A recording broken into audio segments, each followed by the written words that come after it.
Hello and welcome to Up the Villa podcast. If you're new, please subscribe. Your support for our channel has been exceptional, especially.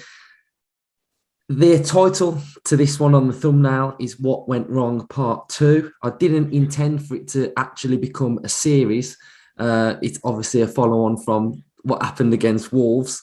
It's not nice having to talk about us when we in a little bit of a mess, but we're going to bring in Justin. So, what were your thoughts on Friday night, Justin, watching Aston Villa?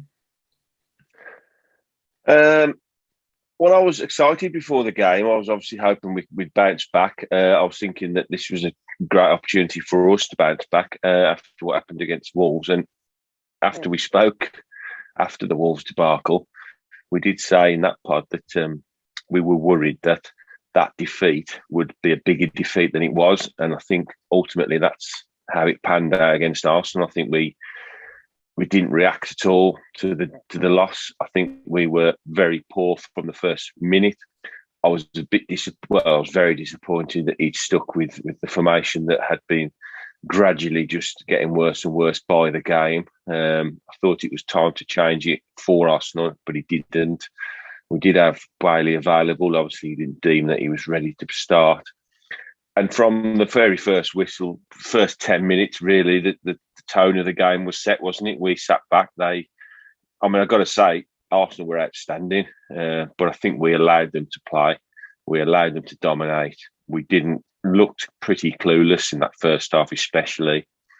And it was pretty embarrassing overall from a Villa fan's point of view. I don't know anybody that watched that game that's got one good word to say about it, and worrying, a very worrying game to watch. So yeah, overall, really disappointed. There's lots of questions now that are going to be asked about Dean Smith, and I think he's, what we're going to try and discuss a bit tonight is, what's happened, what's gone wrong, where do we go from here. But overall, the game, bitterly disappointed and very frustrated. I think one of the big talking points for us and the fan base in the last couple of weeks has been the formation in which we play. Now, we all know that pre-season was a shocking pre-season. We've had a lot of players out injured, so it's always been a case of players coming into a system which probably doesn't suit the personnel available. We haven't had Bailey. We haven't had Buendia at times. Traore's been out injured. So there's always seems to be someone injured, which stops us playing probably a 4-3-3 as such. But we've stuck with the 3-5-2. And the identity of the team, there just wasn't one on Friday night, was there? You look at all the players that are on that pitch, barring McGinn, they're all Dean Smith signings. So surely there should be character. We should be seeing a lot more from that team. There should be an identity to start with. There should be giving a level of performance which you want to be seeing week in, week out. I mean, I've just watched Man United, and it just reminded me of watching Villa on Friday night. Yeah. I think the most concerning thing is when you do lose a game and you have a week until your next one.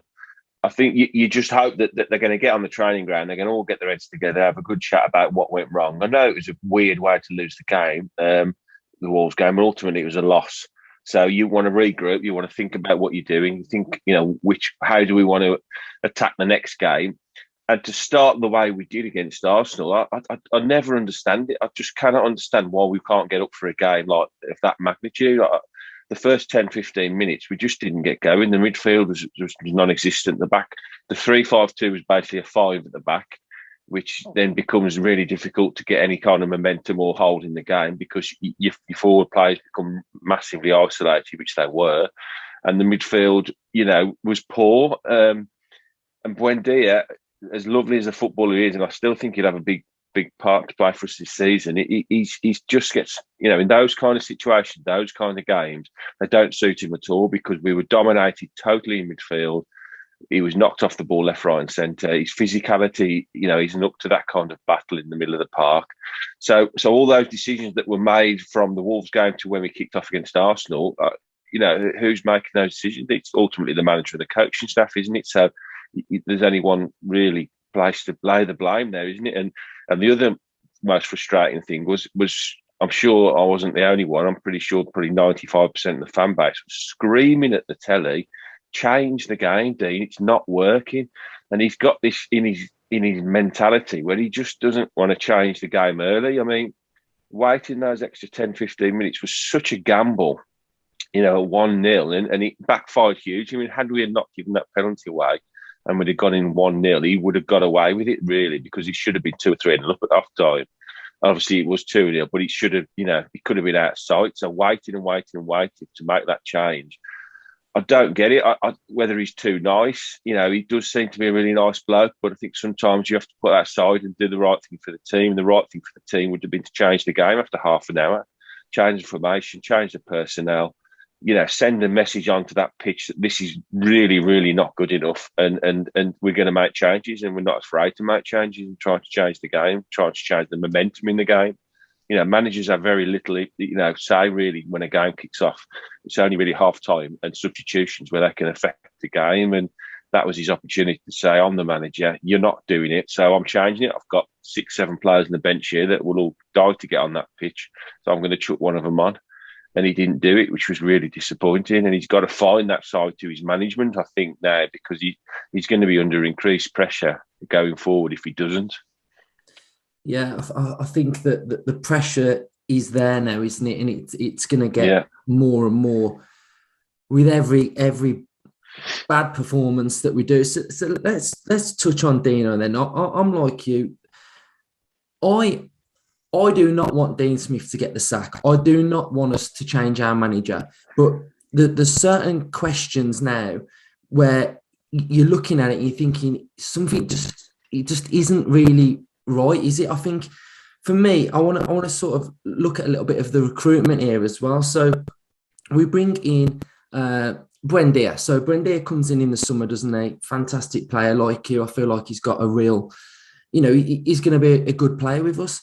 I saw a Norwich fan on Twitter watching the game, and he basically said Buendia is not a number 10. He doesn't play as a number 10. He plays out wide. So with that in mind, why is Buendia not playing out wide? I've no idea. We then bring in Danny Ings. Now, for me, every manager has their favourite player. In every club, there's always the manager's favourite player, the one that is brought in, the one that, Brucey, someone like Al Mohammadi, do you know what I mean? Goes every club he goes to. For me, Watkins is that sort of player for Dino. So he's never going to drop Watkins. Ever. He said that Watkins will not play out wide. So to me, this is the system that Dean wants to play, to fit Ings and Watkins in the same team, surely.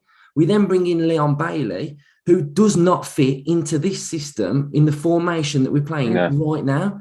So to me, as a manager, you've got 3 players that you've brought in, and they're playing in a system that they don't suit.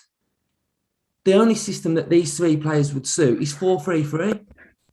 I think if we hadn't have brought in Danny Ings and we'd have brought Bailey and Buendia in, and maybe a centre midfielder, let's say, for the Danny Ings money, then we'd be playing 4-3-3 all season, wouldn't we? There wouldn't be any of this argument. There wouldn't be any of this debate. It would be the same formation we played for 2 seasons. We'd have just obviously lost Jack, and you'd play Bailey in that left-hand side or Buendia on the right. All you're doing is enhancing your sort of wide forward players, and then Ollie Watkins stays up front, doesn't he? But I think we all know we needed another option up front. But the Ings signing has unfortunately brought in far more questions than it has answers, because all he's done is he's just trying to shoehorn 2 players up front into a. Well, he's had to change the formation, isn't he? That's how drastic it is. He's had to change the formation of what's worked for us to get them 2 in the team. And I can't remember a game when I've watched them both play together and thought, wow, they really, really complement each other's game really well. They just don't. And now whether that'll come eventually. I've no idea, but up to now, you can only speak on what you've seen so far, and he just doesn't. They both like to run channels. They're both, very good at tracking back, and they've got high energy, and they run a lot. But ultimately, you need one centre forward, in my opinion, to play up top, and then the other one just has to sit on the bench and wait for the other one. Not the old-fashioned way. You've got two players in every position, and one player's got the shirt, and the other one sits on the bench. And if it's not happening for them during the 90 minutes, then they get substituted, and the other chap gets his 20 minutes, half an hour, whatever, to try and impact the game and turn the manager's head. Or, he's not doing it for 2 or 3 games, so the other player comes in and gets a chance. There's nothing wrong with that. You cannot play. We've got far too many players now to try and shoehorn them all in. We need to evolve, and this is what we talked about in the summer. We need to evolve a squad now, squad mentality, where we've got so many good players that can all play in different positions. But it seems to be the thinking seems to be so muddled with formations and change. And I've no problem with the 3-5-2.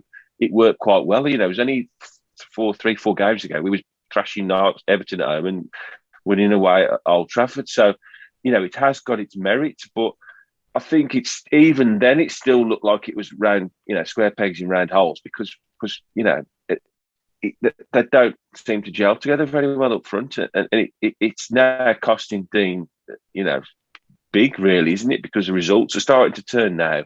So straight away, people look at formations, don't they, and start saying, "Well, that's not right. You shouldn't have played him there." He's got to really go back to basics for me now. I think he's just got to sit down with his coaches. He's got to find a real stern side to his character now, because his job is not massively on the line, but he's starting to be questioned hugely now. And I think it's right he's questioned, because it doesn't matter if you're a Villa fan or not. He's the current Aston Villa manager, and if results aren't right, then you have to question what's going on, and that's what's going to happen, isn't it? West Ham now is a huge game. It is, and it wasn't so long ago that they were at the bottom of the Premier League with us, and they're now in Europe and playing really well. And that comes on to my next sort of point.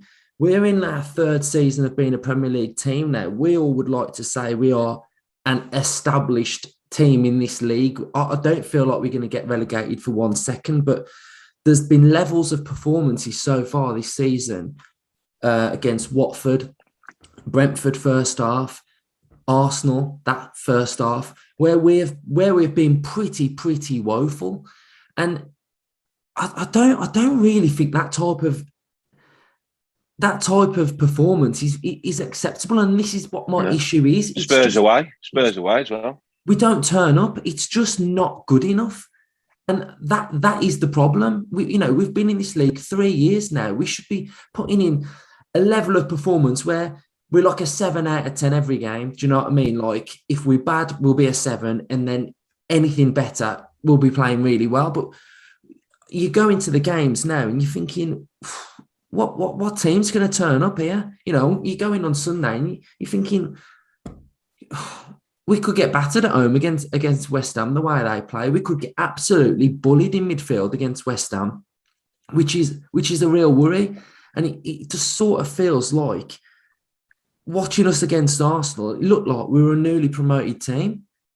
That's how bad it was, and I just think it's just not good enough. I want to see a level of performance and intensity. I want to see the team shape, the identity. I want to see us going in for tackles, pressing.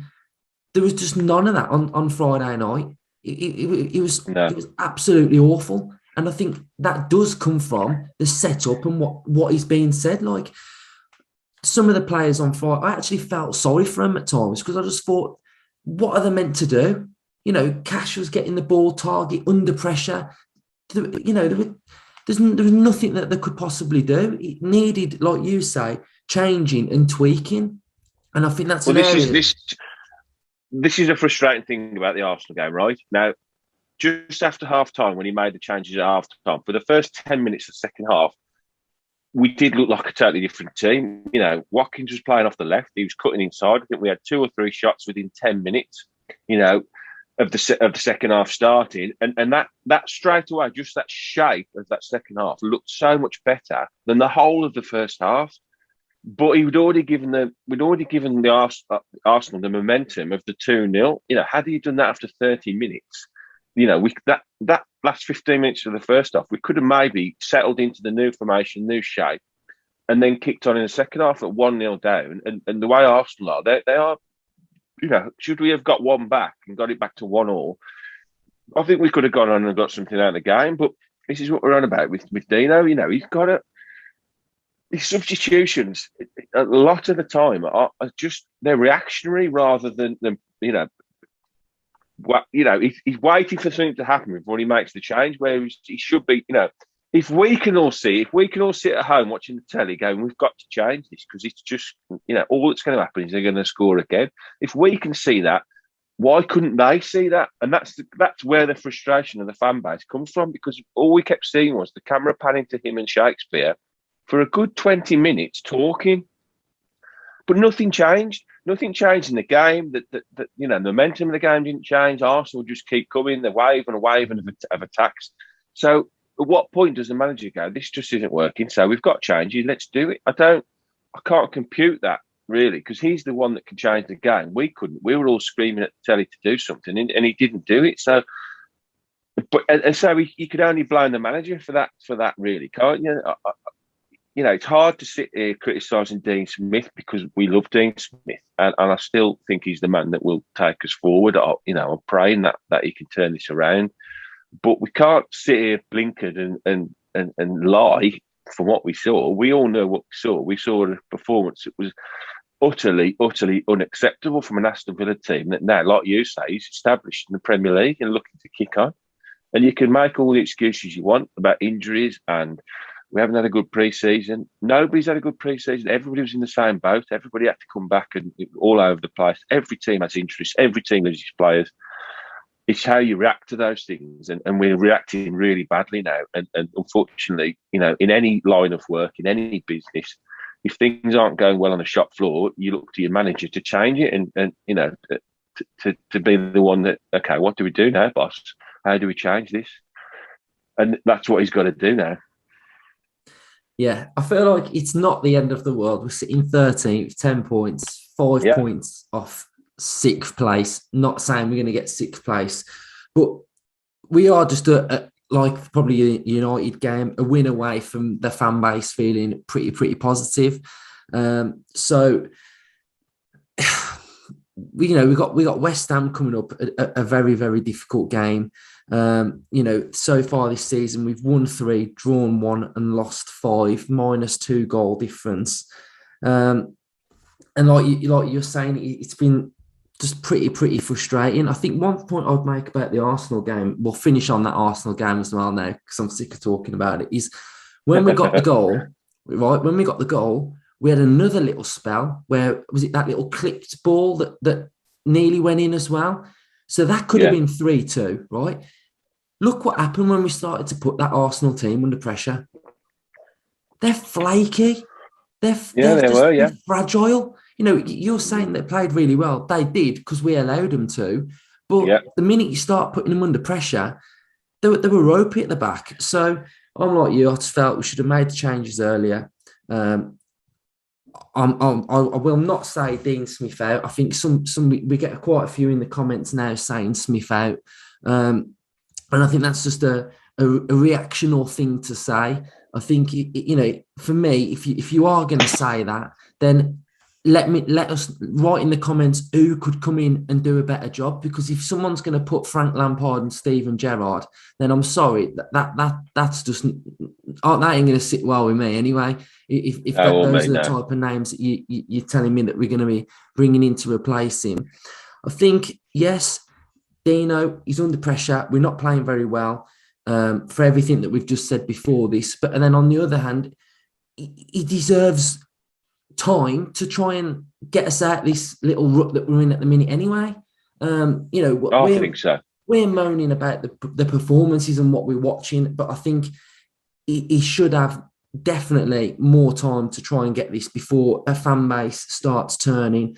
Another thing that I'd just like to mention as well is obviously on the fan base, just on social media, just needs to sort of chill a little bit and just stop arguing with each other. If somebody says a point that they want to make online, then that's their opinion. They're entitled to make that point. You don't have to go at somebody for a point that they've made as well. I've seen so much on social media this weekend of fans just like turning personal on fans as well. And I just think it's just not good. We're bigger and better than that, you know. And I think, yes, question the team, question the performance, but you can't start taking it out on fans and arguing with them just because you don't agree with what they're saying, or if you think someone's being too positive and you're really negative, then do you know what I mean? That's your opinion. So I think everybody should just be a little bit nicer in what they're saying to each other as well, because again, football, it's about opinions, isn't it? You know, you, Justin and me, we really like Dean Smith. If you don't like him, then fair enough. But I'm not going to sit here and tell you that you've got to like Dean Smith. That's just not the way we should be doing things. So that's just my little rant about the fan base. I'm just a little bit annoyed at seeing just arguments all the time, and I just think that's just got to stop. To be fair, on that, I totally agree with you. At the end of the day, you know, the reason we all love football is because it brings up so many talking points. 190 minutes, you know, where I work, you know, I work in a retail shop, you work in a retail shop. We talk to a lot of people all week. So 190 minutes can keep me going all week with loads of customers coming in and out. We can discuss all the points and everything. And generally everybody's got a different opinion. You know, there is nothing wrong with somebody saying they don't want Dean Smith as a manager anymore. There's nothing wrong with that. It's their opinion. That they're totally entitled to think, I think somebody else can do a better job right now than Dean Smith. But conversely, people can say that I still think Dean Smith is the right man for the job, and I think he can turn it around. Neither point is right or wrong. It's football. It's debate. It's what's driven football for eternity. These blokes going to watch, women going to watch the match, going out, going back home, talking to your friends and family, all having a disagreement. Well, what team you would pick, what formation you would pick, and how you'd go about attacking each game. It's just what makes football brilliant. You know, if it was just bland and black and white, it wouldn't be what it is, would it? We wouldn't be here talking about it every week, and there'd be nothing to do, would there? It'd be terrible. So, like you say, there's ways and means of talking to people. Just be kind. It's not difficult. Just be kind and be, you know, be gracious and just, you know, stop the abuse. It's terrible. yeah. I mean, we've had a few little comments in the comment section about certain things that, you know, I've said or whatever, and to be fair, it is pretty rude. To be fair, you know, there's just literally like no need for it. So that's just my little point. You know, I won't reply as well in the comments. I won't reply to stuff that I don't really think is the right thing that I want to be reading. Do you know? And sort of trying to manipulate the way I'm thinking. Do you know what I mean? If it's something I'm definitely not in agreement with, then I'm just not going to reply, because it's just going to, you're looking for reactions. So I will say that just escalates, doesn't it? That's the problem. Yeah, do you know what I mean? So if I feel like it's just going to do that, then I just won't respond to the comments. So yeah, that's just my little point on it as well. So another one, let's just touch on Sanson then. There was rumours that he threw a bottle at Smith and you know, gave him the finger. I don't know whether that's true or not, but some people that were sitting behind the dugout said that happened as well. What are your thoughts on that then, Justin? And how do we get Sanson in the team anyway? There's two ways, I think, of sort of discussing this, isn't there? It's a bit like when somebody gets brought off and they throw a wobbly and they throw a bottle on the floor and they have a go at the manager, and you know, I've no problem with that because it shows passion. It shows they didn't want to be brought off. And by all accounts, again, I've no idea. It's only from all the little bits I've read on social media about what apparently happened was, I think he was told to get stripped to go on, and at the last minute they changed their mind and put El Ghazi on. So I think for a player like him, who's had such a frustrating time at the club with the injuries and not getting as much game time as he would have hoped, mainly because of the injuries, not because he's a poor footballer, obviously, when he's told to strip off and go on the pitch, he's thinking, right, this is my chance now to get on. And then obviously they change their mind. So, I only played on a Sunday league level. And if our manager told me to strip off to go on and then change his mind and put something off, I'd be pissed off. I'd be saying, what are you doing? I'm ready to go on here. I can do this. You're going to back yourself, aren't you, as a player? You're going to back your ability and say, yes, I can go on, and yes, I can affect this game. But the other worrying side, if you can look at it, in a worrying way, is that there's dissent in the camp and there's problems in the camp and they're not all getting on. And, that's just it's spilling out into an open area where everyone can see. Is that a worrying sign? I don't know. I really don't know. Only time's going to tell on that matter. It'll be interesting to see what happens next week, because I've been saying it for 2 or 3 weeks now. I personally would get Morgan Sanson in the team now. If he's fit and if he's available, which he obviously is, then for me, he needs to come in. And that's, it's a shame because Jacob Ramsey's done fantastically well. He scored a great goal. But the money we spent on Morgan Sanson, I know it doesn't mean everything, but he came in with a huge reputation. We got him cheaper than we probably would have got him if we'd have got him in the summer. So he's got a big reputation. He's obviously a very good footballer. I wanted to see us go to 4-3-3, and I want to see Louise, McGinn, Sanson, midfield 3. And I still hope that's the case. I'd hope that might be the case on Sunday against West Ham. So only time will tell, what effect and how that argument is going to play out, because if he's left out the squad, then obviously it was a lot deeper than it looked. Or if it was just the fact he was just a bit peed off that he thought he was going on and he didn't. Smith might come out and just explain it like that. I've got no problem with players showing passion. If the 11 on the pitch had shown as much passion as Sanson did on the dugout, we might have had a different result. Definitely. Right, so we'll leave it there. Hopefully we've covered a lot of areas. And we just want us to be doing a lot better, don't we? Putting in performances, playing to the level that the squad should be playing at. It's not like we just sat here and we deluded and we shouldn't be performing better because we're at a certain level that's what we're at and we're punching above our weight. There's no bones about it. We should be doing better, basically. I'll say one more thing before you finish it off. Let's not forget that before Project Restart, we were dead and buried in this league. We were going down, and we had a few weeks off where Smith went away and did a lot of research. He had a really long think about how to change this team around, and we came back and we stayed up. Now, if he's done that once, he can do it again. This is nowhere near as bad a situation as we found ourselves in that season. So please, everybody that goes to that game next week, I know we're going to do a preview one, but if you're watching this and you watch the preview one, get behind the team on Sunday. It is so imperative when they come out. West Ham is going to be an incredibly difficult game. They are a very, very good side now. And we've got our backs against the wall. So every single one of them players, whoever they are, whatever formation gets picked, and Dean Smith, he needs to know that we've got his back. And yes, the Villa fan thing shouldn't matter. He should just be the Villa manager, but he is a Villa fan. So let's go and show him how much he means to us and what he's done to us. And let's get behind the lads. Spot on. We'll finish it up the